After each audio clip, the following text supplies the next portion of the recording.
What's your title? I'm a Senior Advisor, Environmental Affairs for Ontario Hydro. It's the electric utility for the province of Ontario. Okay. What is your group's stake in the OTAG process? Our group's stake as a company is that we are a large NOx emitter in our own province. Our province, much like upwind states, receives a significant share of imported emissions from across borders, and we also export emissions downwind into other jurisdictions. So the type of problem we have and how we need to solve it mirrors what OTAG is doing. And with OTAG, each state is like a domino. Like Georgia emits, it falls into the next state. That state emits, it falls into the next state, and so on and so on. So we receive emissions from Illinois, Michigan, Ohio, and then we export into New York State, into the province of Quebec.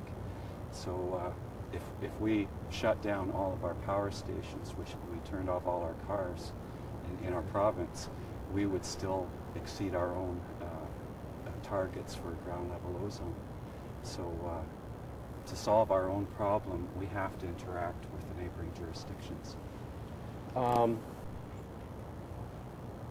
What is your opinion? What is your, speaking as a Canadian, what's your view of the OTAG process?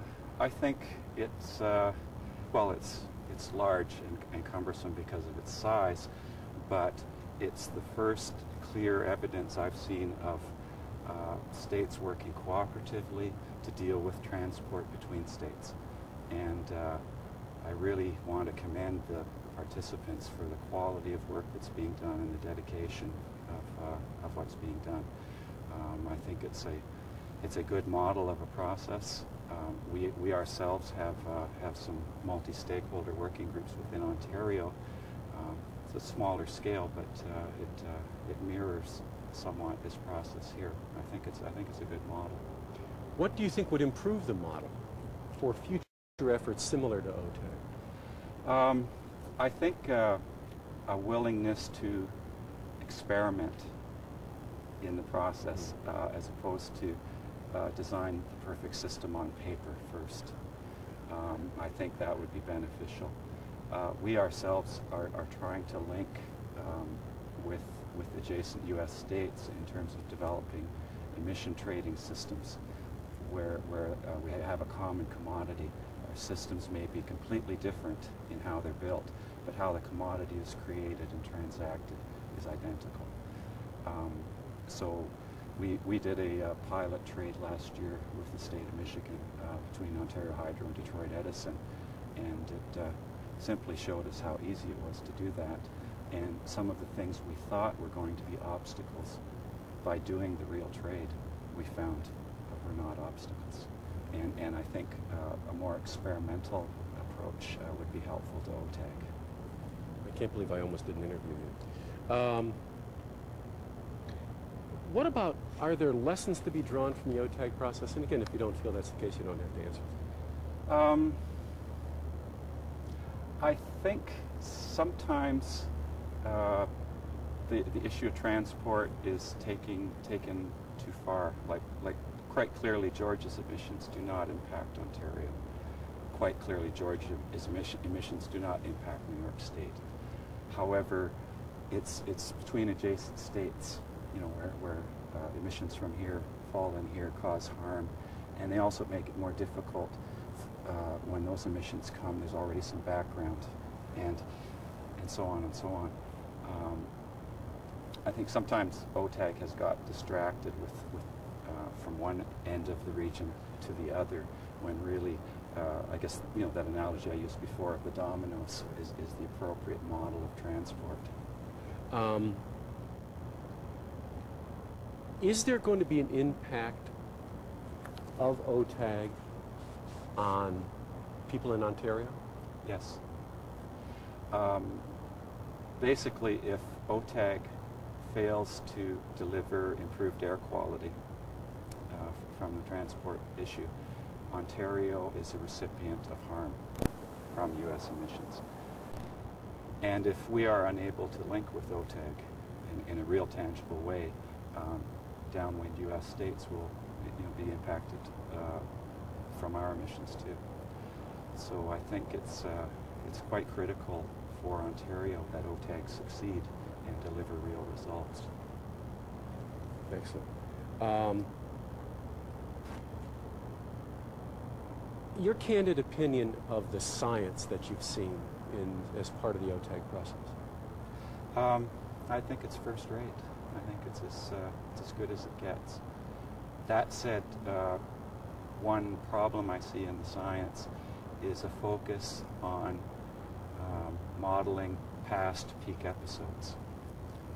And the problem, as the EPA's proposed new air standards kind of point out, the problem is of course peak episodes, but it's also a large background that hangs around. And I think more modeling emphasis on that background and how it translates would be instructive to the process. Also, there is an incredible amount of monitoring data, and the monitoring group, to my understanding, perhaps does not have as prominent a place as the modelers in the effort. And the monitoring data is real data. The modeling tries to project. You were very articulate in describing your relationship with the group in Detroit. I want to make sure that... Mine too. Yeah. Tell me a little bit more about the experience that you personally had in trading and incentives. I first got involved in trading through a number of studies that were being done in Ontario, one of which was funded by Ontario Hydro, some of various government agencies. And I joined US discussions in September '93 in Detroit, which was the first meeting of the Midwest Task Force on Emission Trading. And its mandate was to try to establish means and mechanisms for Midwest states to trade emission reductions between states.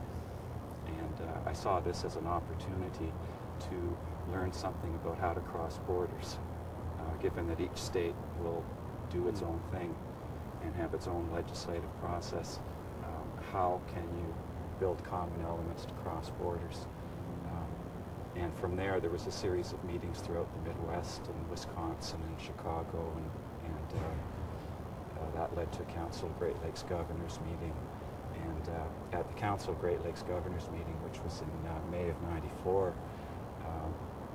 again, things tended to bog down in the theoretical, and it was suggested at that meeting that perhaps 4 interstate trades, pilot trades, would be instructive to that process.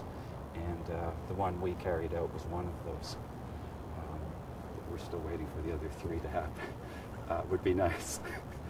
And you know, that process to me was very educational, and it formed the basis for what we've developed and modified for Ontario's program. And we have different legislative processes, and but the bones of what was discussed there, what's being developed in the trading incentives work group here, are being folded into what we develop in Ontario. For the general public who may not quite understand what trading is all about, can you give a very primary lesson in what trading is and what its value is to the consumer or to the person who lives in a region? Okay, well, trading, we're talking trading of emission reductions. So in an airshed, if you imagine an airshed as being a bubble, a number of sources emit into that airshed. You can have electric utilities that burn coal and oil. You can have motor vehicles, lawnmowers when people cut their grass, everything. It goes into the air. And it cooks in the summer, and those emissions produce ground level ozone, which has harm.